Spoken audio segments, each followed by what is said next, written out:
¿Sabed a dónde soy? Pues sí, en Egea o Exella. Y ya que aquí se presenta un libro ilustrado en aragonés sobre el rey Remiro II o rey da Campana. Si me acompañad, os cuento más sobre este libro. A ciudad de Exella, capital da comarca das Cinco Villas, cuenta con un grupo de recreación histórica que se dice Caballeros de Exea, que además de otras actividad, fan todos os años un esdevenimiento que se clama Las Horas de Nuestra Historia, que se fa en o barrio da Corona de Exella para la festividad de San Xoán. También han editado el libro, editaron o biocuento ilustrado de Alfonso I o Batallero, y he venido a la presentación do suyo segundo biocuento, a historia de Remiro II o rei da Campana. A presentación ya momentos de comenzar. Si os parece, me acompañad y la vayamos juntos. Para hacer este libro han contado con la duya y colaboración de muita chen, como historiador Agustín Ubieto, que junto con la investigación y documentación de Sergio Longas y Jorge García han garantizado a suya rigor histórica. La adaptación dos textos ao formato de cuento lle d'Ana Belén Arbués.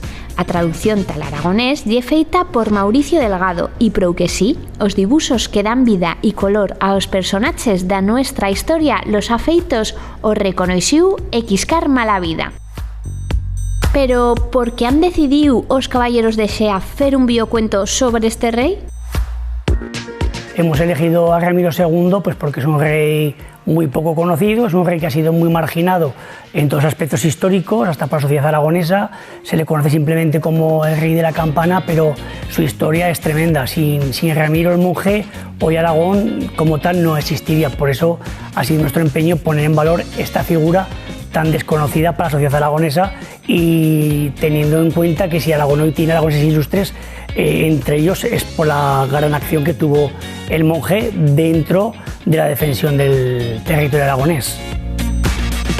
Como podéis ver, contar este feito histórico y leyenda también con dibuixos adaptado a un público infantil juvenil y fer que se interesen por la historia no lle mica fácil, pero Xcar nos cuenta cómo lo ha feito.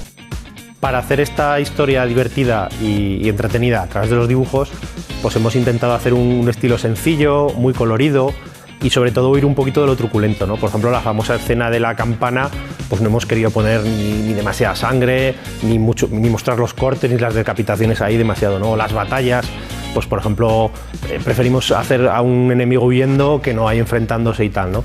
Y luego pues hemos intentado darle también un toque humano al rey. Pues hay momentos en los que está más triste, más contento, pero bueno, que se reflejen un poquito las expresiones del día a día y dar mucho colorido, que es lo que llama la atención y creo que es lo que gusta siempre, sobre todo a los chavales, ¿no? Que es a los que va dirigido en mayor parte del libro. En esta edición han quisto hacer dos versiones, una en castellano y una otra en aragonés, que la traducción la afeita Mauricio Delgado.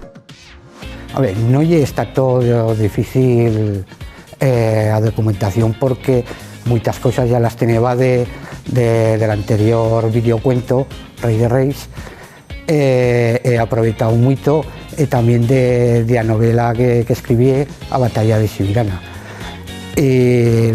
Os lugares y todos los territorios ya los tenía feitos, y más que más pues seguir lo que era una traducción al aragonés feita con mucho cariño. Bueno, y después de ver toda la pasión y dedicación que han meso para hacer este biocuento, tengo ganas ya de plegar en casa mía para comenzar a leerlo. Bueno, pues